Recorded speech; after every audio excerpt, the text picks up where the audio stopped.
Selling H200s to China is unwise and unpopular. By Zvi Moshowitz, December 9, 2025. AI is the most important thing about the future. It is vital to national security. It will be central to economic, military, and strategic supremacy. This is true regardless of what other dangers and opportunities AI might present. The good news is that America has many key advantages in AI. America's greatest advantage in AI is our vastly superior access to compute. We are in danger of selling a large portion of that advantage for 30 pieces of silver. This is on track to be done against the wishes of Congress, as well as most of those in the executive branch. Who does it benefit? It benefits China. It might not even benefit Nvidia. Doing so would be both highly unwise and highly unpopular. We should not sell highly capable Nvidia H200 chips to China. If it is too late to not sell H200s, we must limit quantities and ensure it stops there. We absolutely cannot be giving away other future chips on a similar delay. The good news is that the stock market reaction implies this might not scale. Baselord, I don't know anyone who thinks this is a good idea. Jordan Schneider, DOJ arrests H200 smugglers the same day Trump legalizes their export. Too good. The announcement. Here it is, exactly as he wrote it on Truth Social. Donald Trump, President of the United States. I have informed President Xi of China that the United States will allow Nvidia to ship its H200 products to approved customers in China and other countries under conditions that allow for continued strong national security. President Xi responded positively. 25% will be paid to the United States of America. This policy will support American jobs, strengthen U.S. manufacturing, and benefit American taxpayers. The Biden administration forced our great companies to spend billions of dollars building degraded products that nobody wanted, a terrible idea that slowed innovation and hurt the American worker. That era is over. We will protect national security, create American jobs, and keep America's lead in AI. Nvidia's U.S. customers are already moving forward with their incredible, highly advanced Blackwell chips, and soon Rubin, neither of which are part of this deal. My administration will always put America first. The Department of Commerce is finalizing the details, and the same approach will apply to AMD, Intel, and other great American companies. Make America great again. Peter Wildford. I wonder what the conditions that allow for continued strong national security will be. Seems important.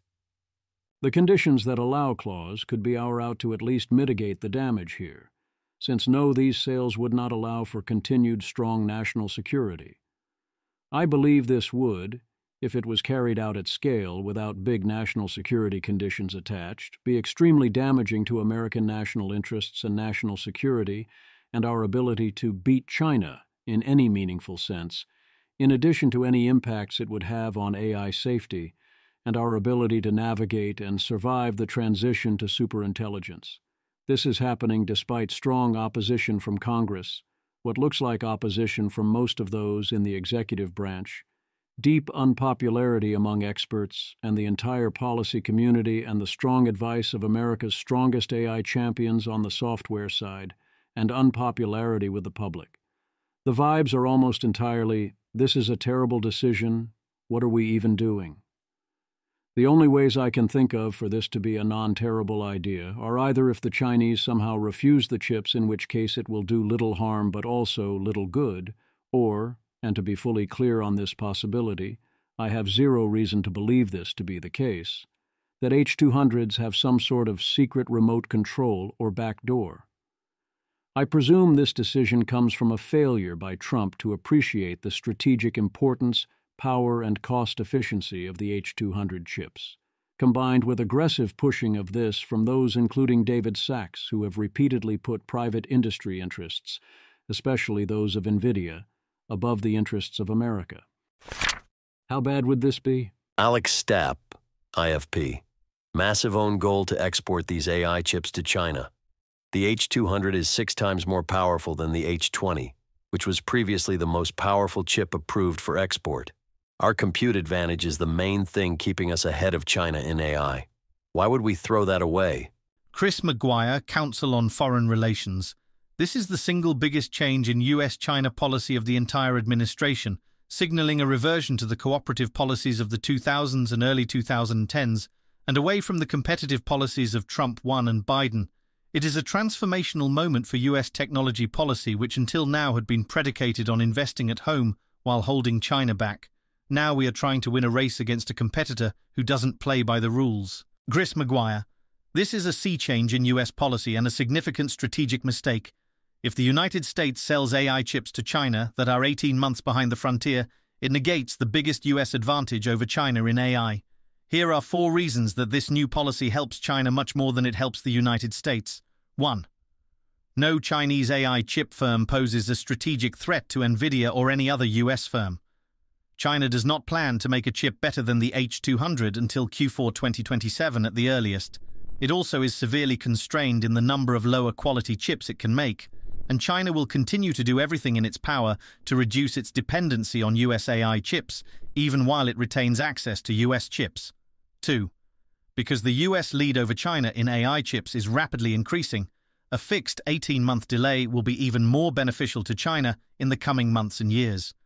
It means the United States could start to sell Blackwell chips to China as soon as the middle of next year, despite the fact that no Chinese firm has plans to make a chip as good as the GB200 any time this decade. And Rubin chips, which are projected to be 28x here, better than US export control thresholds later in President Trump's term. 3. Exporting large numbers of AI chips to China will provide an enormous increase to China's aggregate AI compute capabilities. The quantity of chips that are approved will be key.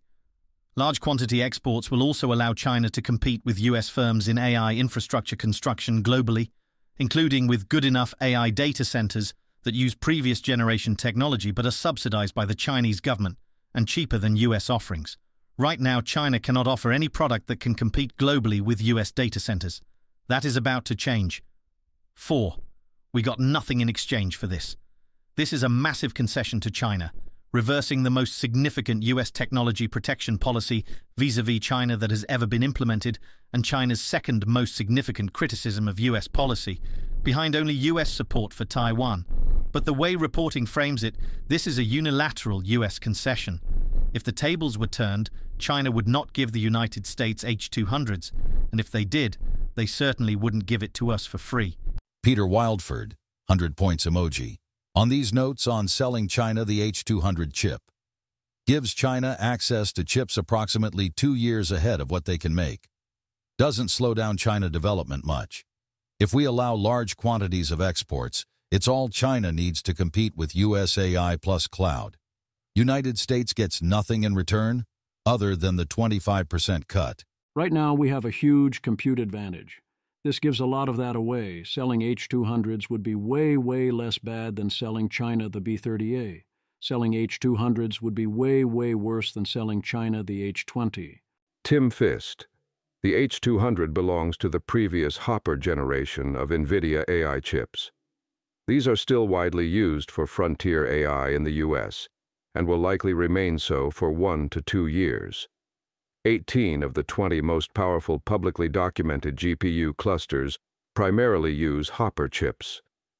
Image. A figure compares advanced AI chips considered for export to China, showing processing performance, teraflops per second, and memory bandwidth, gigabytes per second, for B30A, 2025, H200, 2024, and H20, 2023. B30A lists 2,500 teraflops per second, up to 7,500 for certain workloads, with 4,000 gigabytes per second bandwidth. H200 shows 1,979 teraflops per second and 4,800 gigabytes per second. H20 shows 296 teraflops per second and 4,000 gigabytes per second. IFP dives into the technical specifications so you don't have to. If you are taking this issue fully seriously, I encourage you to read the whole thing. Tim Fist, IFP. The U.S. has reportedly decided to approve exports of Nvidia's H200 chip to China. This gives Chinese AI labs chips that outperform anything China can make until approximately 2028. How big a deal this is depends on how many we export. Why is compute advantage good? A bigger advantage means greater U.S. capacity to train more powerful models, support more and better AI and cloud companies, and deploy more AI at home and abroad. I will summarize. 1. The Nvidia H200 is 6 times as powerful as the Nvidia H20. 2. China will be unable to produce chips superior to the H200 until Q4 2027 at the earliest. Even when it does this, it will have very little manufacturing capacity. 3. H200s would allow Chinese AI supercomputers at roughly plus 50% cost for training and plus 100% to 500% for inference, compared to Americans with Blackwells. 4. China's manufacturing capabilities and timeline will be entirely unaffected by these exports, because they will proceed at maximum speed either way. This is a matter of national security for them, and their domestic market is gigantic. 5.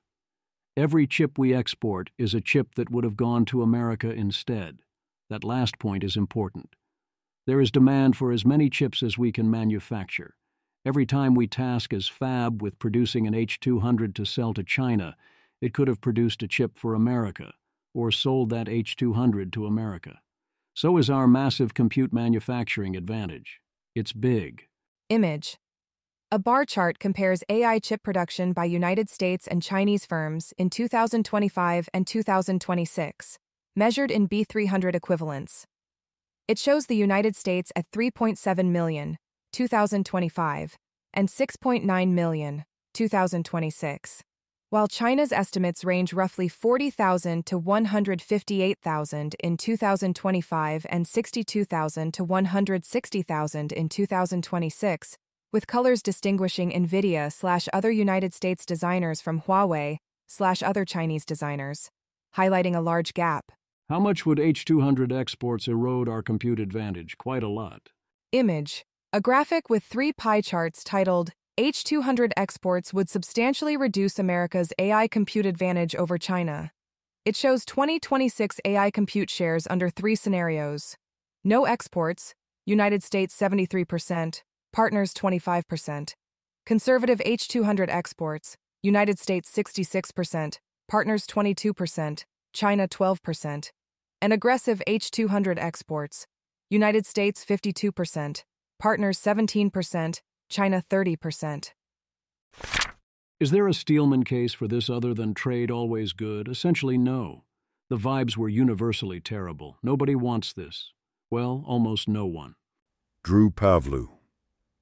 Is there any Steelman case for this at all? Could it delay a Chinese manufacturing shift to their own indigenous super-advanced chips? Please tell me that there's a silver lining. Melissa Chen. No. This is the Iran deal for the Trump admin. Liquid Zulu. The Steelman is that socialism is bad, and it is good to let people voluntarily trade. Samuel Hammond. FAI. There's zero upside for the U.S., sorry. The most we can hope is that China's boomer leadership blocks them for us, but I'm not betting on it. At minimum, Chinese chip makers will buy H200s to strip them for HBM3E to reverse engineer and put into Huawei chips. Josh Rogan. The Chinese market will ultimately be lost to Chinese competitors no matter what. Giving Chinese firms advanced U.S. tech now doesn't delay that. It just gives China a way to catch up with the United States even faster. Strategically stupid. Tom Winter, NBC News. Shortly before this was announced, the Justice Department unsealed a guilty plea as part of Operation Gatekeeper, detailing efforts by several businessmen to traffic these chips to locations in China. They described the H100 and H200 as among the most advanced GPUs ever developed, and their export to the People's Republic of China is strictly prohibited. Peter Wildford. Wow, this DOJ really gets it. Trump should listen. Derek Thompson. What the WH claims its economic policy is all about. Stop listening to those egghead free trade globalists. we're doing protectionism for the national interest. What our AI policy actually is, stop worrying about the national interest. We're doing free trade globalism. What unites these policies? Trump just does stuff transactionally, and none of it makes strategic sense. Dean Bull, DC is filled with national security, and China hawks who are, if anything, accelerationists with respect to AI, who also support aggressive chip controls. If you mean the people who think AI is going to be really important, not like internet important, but like really goddamn fucking important, please pay attention. Oh my God, why are you not paying attention, for the love of Christ? Do you not understand that computers can now think? Yes, I would agree that community is broadly positively disposed toward chip export controls. If you think that AI is not as important as Dean's description, or not as important on a relatively short time frame, and you're thinking about these questions seriously, mostly you still oppose selling the H200s, because the reasons to not do this are overdetermined. It's a bad move for America, even if we know that high weirdness is not coming within a few years, and that AI will not pose an existential risk. Trade is generally good is true enough, but this is very obviously a special case where this would not be a win-win trade, as most involved in national security discussions agree, and most China hawks agree. At some point, you don't sell your rival ammunition. The default attempted Steelman is that this locks China into Nvidia and CUDA and makes them dependent on American chips, or hurts their manufacturing efforts. Except this simply is not true. It does not lock them in. It does not make them dependent.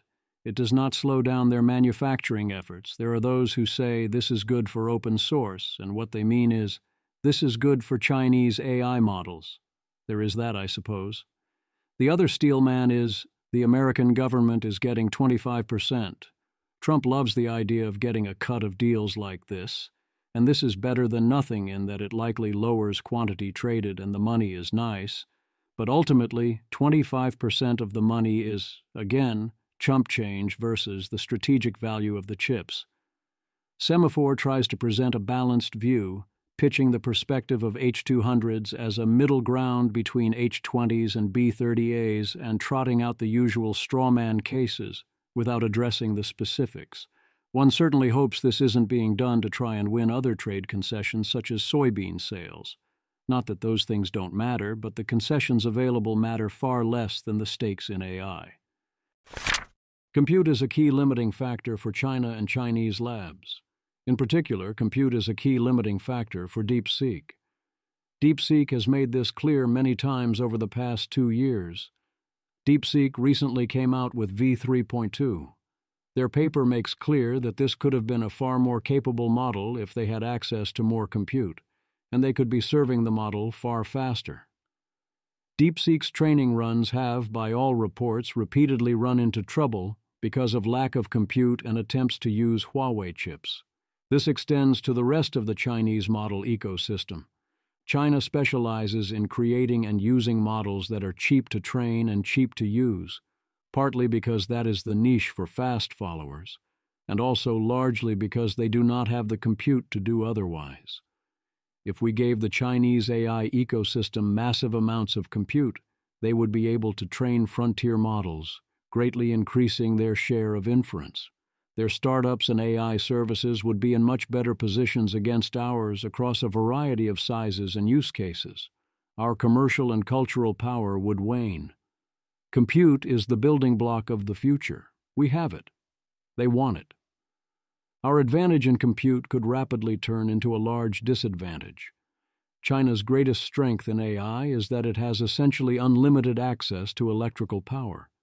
If allowed to buy the chips, China could build unlimited data centers and eclipse us. What about that all-important tech stack? There's nothing new here, but let's go over this again. Even if you think AI is all about soft power, cultural influence, economic power, and market share, ultimately what matters is who is using which models. Chip sales are profitable, but the money involved is, in relative terms, chump change. The reason market share of chip sales is touted as a major policy goal by David Sachs, and similar others, is the idea of what have dubbed the tech stack, combining chips with an AI model, and sometimes other vertical integrations as well, such as the physical data center and cloud services. Thanks to the benefits of integration, they say, it will be a battle of an American stack, e.g. Nvidia plus OpenAI, against a Chinese stack, e.g. Huawei plus DeepSeek. The whole thing is a mirage. As an obvious example of this, notice that Anthropic is happy to use chips from 3 distinct stacks: Microsoft Azure plus Nvidia, Amazon Web Services plus Tritanium and Google Cloud plus TPUs, and everyone agrees that doing this was a great move modulo the related security concerns. There are some benefits to close integration between chips and models, so yes, you would design them around each other when you can. But those gains are relatively modest. You can mostly run inference and training for any model on any generally sufficiently capable chip, with only modest efficiency loss. You can take a model trained on one chip and run it on another, or one from another manufacturer, and people often do. Chinese models work much better on Nvidia chips, and when they have access to vastly more chips and more compute, they can be shifted at will. There is no stack. There is another tech stack concept in the idea of a company like Microsoft selling a full-stack data center project that is shovel-ready to a nation like Saudi Arabia. That's a sensible way to make things easy on the buyer and lock in a deal. But this has nothing to do with what would happen if you sold highly capable AI chips to China. The argument for exporting our full tech stack to third-party nations like Saudi Arabia or the UAE was that they would otherwise make a deal to get Chinese chips and then run Chinese models. That's silly, in that the Chinese Huawei chips are not up to the task and not available in such quantities, but on some level it makes sense, whereas here it makes no sense. You're selling the Nvidia chips to literal China. They're not going to use them to run ChatGPT or Claude.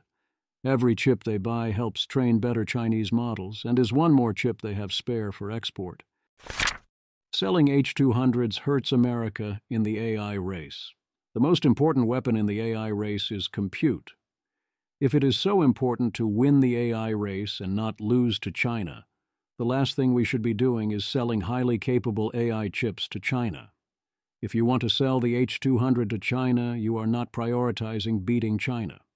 Or rather, when you say beat China, you mean maximize Nvidia's market share of chips sold, even if this turbocharges their labs and models and inference. That may be David Sachs's priority. It is not mine. See it for what it is. Seon O Haigyartai, the AI race with China, has been used to argue for everything from federal investment in AI to laxer environmental laws to laxer child protection laws to energy build-out to, most recently, preemption by both USG and leading AI lobby groups. But nothing has been more impactful on the AI race by a long shot than export controls on advanced chips. If they really cared about the AI race, they'd support that. H200s getting approved for sale to China, another piece of evidence that this is more about making money than anything else. It's a classic securitization move. Make something a matter of existential national importance, thus shielding it from democratic scrutiny. Bonchi.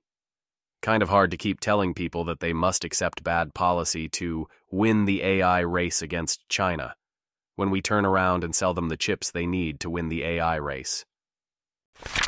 Nvidia number did not go up that much.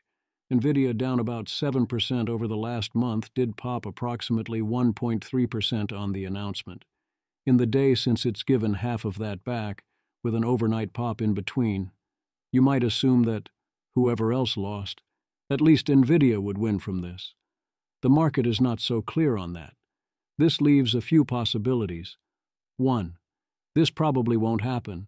America will walk it back. 2. This probably won't happen. China will refuse the chips. 3. This probably won't happen de facto because of the GAIN Act or similar. 4. This probably won't happen at scale. There will be strict limits. 5. This probably won't happen at scale. The 25% tax is too large. 6. This probably will happen, but at 25% tax, it's not good for Nvidia. 7. This probably will happen, but market was hoping for better. 8. This was largely already priced in. 9. Markets are weird, yo.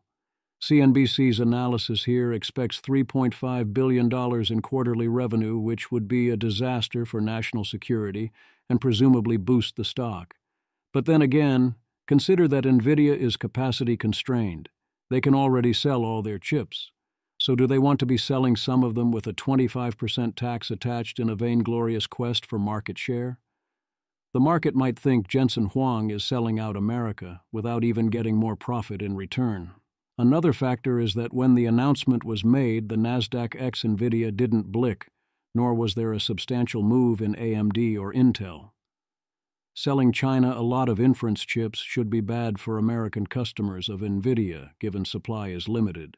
So that moves us towards either this won't happen at scale, or this was already priced in. I don't give the market credit for fully pricing things like this in. What happens next? Congress and others who think this is a no-good, very bad move for America will see how much they can mitigate the damage. Sales will only happen over time, so there are various ways to try and stop this from happening.